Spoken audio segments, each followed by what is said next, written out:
क्या आपने कभी सोचा है कि आपके घर में पुत्र का जन्म क्यों हुआ है? क्या यह आपके पिछले जन्म के पुण्यों का फल है या किसी ऐसे पुराने कर्ज का हिसाब है जो इस जन्म में भी चुकाना बाकी है? आज हम भगवान शिव और माता पार्वती के इस रहस्यमयी संवाद से जानेंगे कि पुत्र भाग्य से मिलता है या कर्म से। आज के समय में हम देखते हैं कि कई घरों में पुत्र के जन्म पर ढोल नगाड़े बजते हैं, खुशियां मनाई जाती हैं। हर घर में जश्न का माहौल होता है, लेकिन वही पुत्र जब बड़ा होता है तो माता पिता के लिए जीवन का सबसे बड़ा दुख बन जाता है। जो माता पिता बच्चे को पाल पोस कर बड़ा करते हैं, वही बेटा बड़ा होकर माता पिता को अकेलापन और तिरस्कार भरी जिंदगी जीने पर मजबूर कर देता है। यह स्थिति इतनी भयानक है कि जिस संतान के लिए आपने अपना पूरा जीवन न्यौछावर कर दिया, उसकी खुशियों की परवाह के लिए आपने दुनिया के किसी भी गम को नजरअंदाज किया है, वही बेटा आपकी वृद्धावस्था का सहारा बनने की बजाय आपकी आंखों के आंसू का कारण बन जाता है। क्या आप इसको सिर्फ किस्मत का खेल कहेंगे? अगर पुत्र पुण्य से मिलता है तो वही पुत्र माता पिता को वृद्ध आश्रम क्यों भेज देता है? और अगर यह पाप का दंड है तो फिर वह किसी के लिए मोक्ष का द्वार कैसे बन जाता है? आज हम इस कथा के माध्यम से जानेंगे कि कैसे पुत्र की प्राप्ति हमारे कर्मों का ही लेखा जोखा है। कैलाश पर्वत की शांत वादियों में माता पार्वती भगवान शिव से यही प्रश्न पूछती हैं और महादेव ने जो उत्तर दिया वह हर माता पिता की आंखें खोल देने वाला है। भगवान शिव ने बताया, पुत्र का जन्म कोई साधारण घटना नहीं है, बल्कि आत्माओं के बीच का एक बहुत पुराना लेन देन है। आज की इस विशेष कथा में हम उन सभी रहस्यों और 4 कहानियों को समझेंगे जो आपकी जीवन और आपकी संतान के प्रति आपके नजरियों को पूरी तरह बदल देंगी। तो दोस्तों, इस कहानी को पूरा सुनिएगा।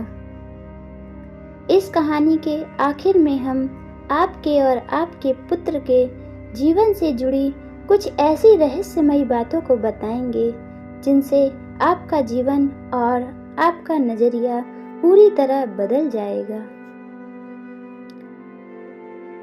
हिमालय की वादियों में बसे कैलाश पर्वत पर भगवान शिव ध्यान मग्न थे।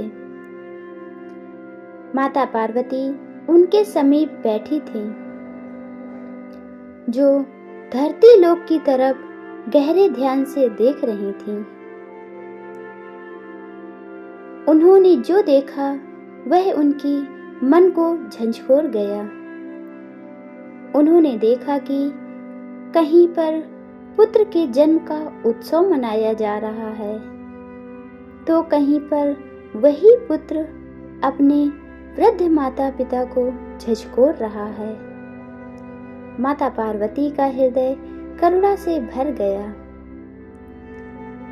उन्होंने महादेव की समाधि टूटने की प्रतीक्षा की और फिर उनसे बहुत ही अत्यंत विनम्रता से यह प्रश्न पूछा।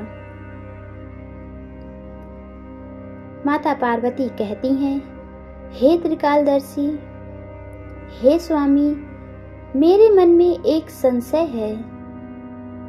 भगवान शिव कहते हैं, देवी बताइए आपके मन में क्या संशय है, हम आपके हर संशय का निवारण करेंगे। माता पार्वती कहती हैं, मनुष्य कहता है कि पुत्र का जन्म बड़े भाग्य और पुण्यों से होता है, परंतु यदि ऐसा है तो वही पुत्र कुल का कलंक कैसे बन जाता है?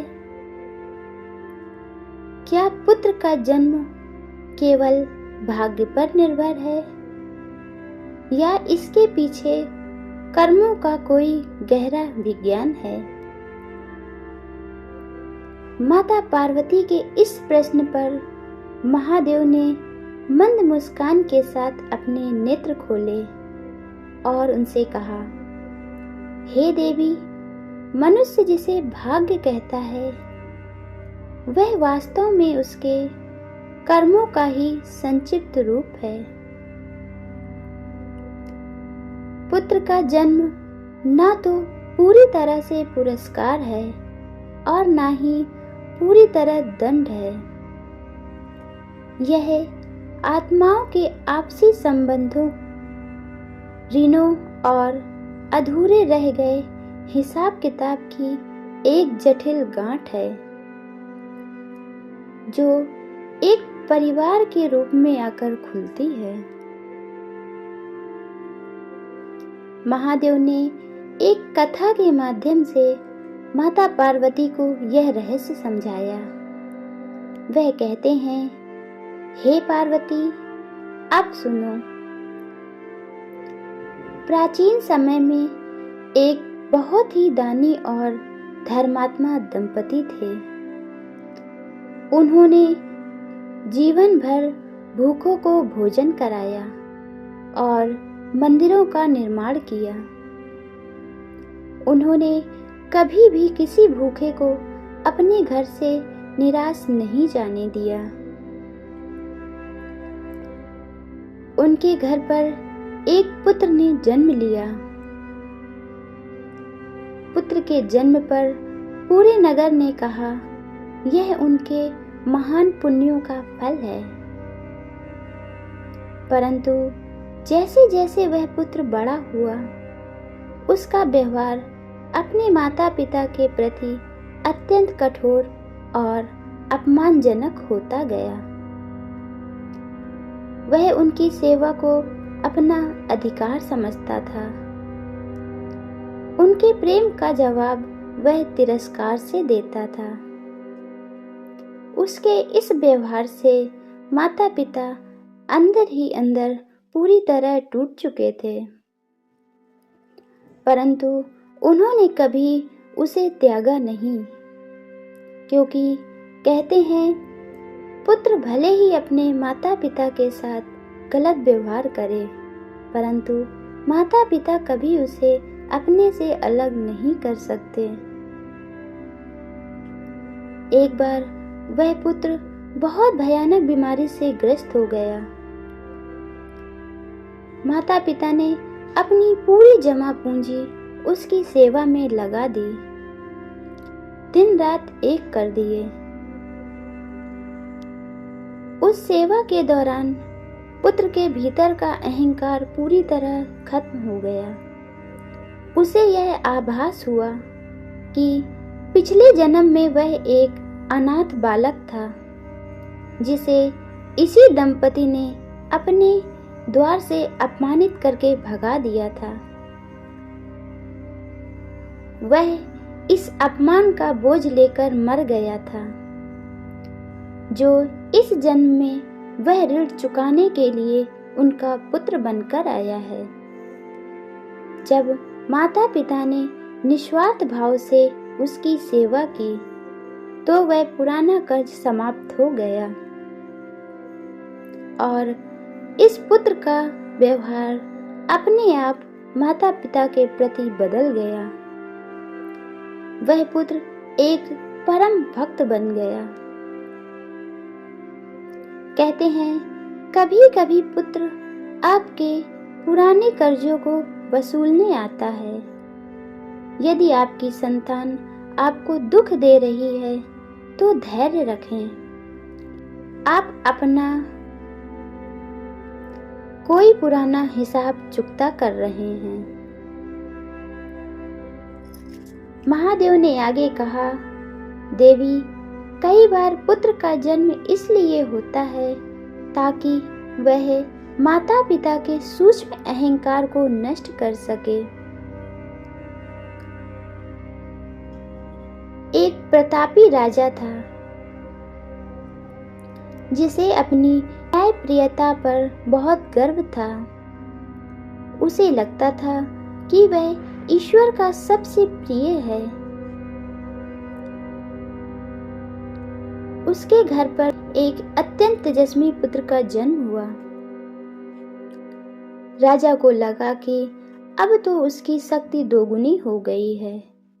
राजा के मन में बहुत अहंकार भर गया था, परंतु वह पुत्र बड़ा होकर राजा के हर उसूल के विरुद्ध चलने लगा। उसने प्रजा पर बहुत अत्याचार किए। राजा का सिर शर्म से झुक गया। तब राजा को समझ आया कि वह पुण्यों को अपनी जागीर समझ बैठा था। उसे लगता था कि उसके पुण्य उसका कुछ भी नहीं बिगाड़ सकते। वह पुत्र उसे यह सिखाने आया था कि सत्ता और संतान दोनों ही ईश्वर की दी हुई जिम्मेदारी हैं, ना कि अहंकार का साधन। जब राजा ने अपना अहंकार त्यागा और पुत्र को दंड देकर राजधर्म निभाया, तब राजा के मन को शांति मिली। कहते हैं पुत्र आपके अहंकार की परीक्षा है। वह आपको यह सिखाने आता है कि जीवन में कुछ भी आपके नियंत्रण में नहीं है, सब नियति का ही खेल है। भगवान शिव कहते हैं, देवी, कुछ आत्माएं अत्यंत उच्च कोटि की होती हैं। एक निर्धन परिवार में एक बालक का जन्म हुआ। वह शारीरिक रूप से विकलांग था। वह चल नहीं सकता था, वह बोल नहीं सकता था। समाज ने कहा, यह पिछले जन्म के पापों का दंड है। किंतु माता पिता ने उसे तिरस्कार नहीं किया, बल्कि उसे महादेव का प्रसाद माना।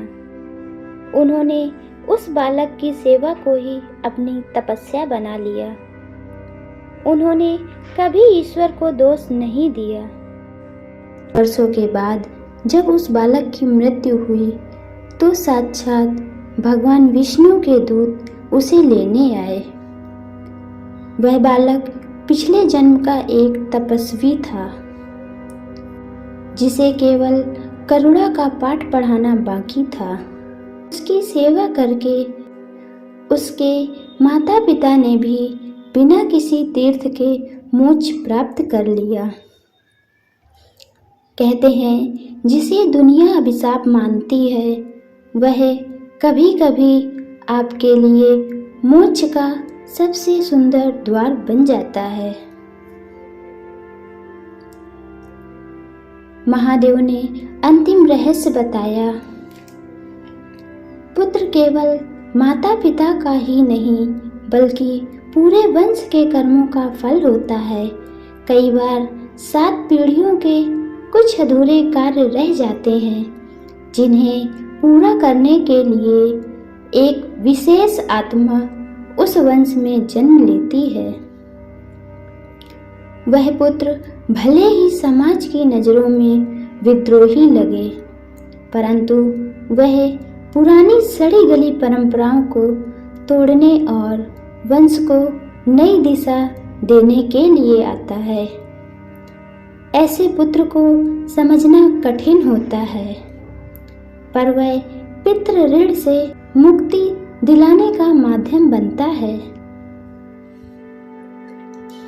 महादेव ने कहा, देवी पार्वती, पुत्र के जन्म को लेकर मनुष्य को 3 बातें याद रखनी चाहिए। संतान संपत्ति नहीं है, उसे अपनी जागीर नहीं समझे। वह एक स्वतंत्र आत्मा है जो अपने कर्मों के अनुसार आई है। दूसरा, पुत्र ईश्वर की अमानत है। आपका कार्य केवल उसका मार्गदर्शन करना है, उसे अपने वश में नहीं करना चाहिए। यदि पुत्र आज्ञाकारी है तो विनम्र बने, यदि वह विद्रोही है तो धैर्यवान बने। दोनों ही स्थिति में वह आपकी आत्मा के विकास का साधन है। जो माता पिता पुत्र के सुख में अहंकार नहीं करते हैं और उसके दुख में ईश्वर को दोष नहीं देते हैं, वही वास्तव में जीवन के इस चक्र से मुक्त हो पाते हैं। दोस्तों, पुत्र का जन्म केवल घर में खुशियां आने की एक घटना नहीं है, बल्कि यह आत्माओं का एक दिव्य मिलन है। कोई पुत्र मुस्कान देता है तो कोई आंसू, लेकिन कोई भी बिना उद्देश्य के नहीं आता। अगर आज आपकी संतान आपकी बात नहीं मान रही है तो उसे दोष देने की बजाय अपने भीतर झांकें और धैर्य के साथ अपना धर्म निभाएं। यदि महादेव और माता पार्वती की यह कथा आपके हृदय तक पहुंची हो तो वीडियो को लाइक करें, ज़्यादा से ज़्यादा शेयर करें। क्या आपने भी अपने जीवन में ऐसा कोई अनुभव किया है तो हमें कमेंट में हर हर महादेव लिखकर ज़रूर बताएं। ऐसी ही आध्यात्मिक और प्रेरक कहानी के लिए हमारे चैनल को सब्सक्राइब करें और बेल आइकन दबाएं। याद रखिए, आपकी संतान आपका प्रतिबिंब है। प्रेम दीजिए, धैर्य रखिए। मिलते हैं अगली दिव्य कथा में। तब तक के लिए हर हर महादेव। धन्यवाद।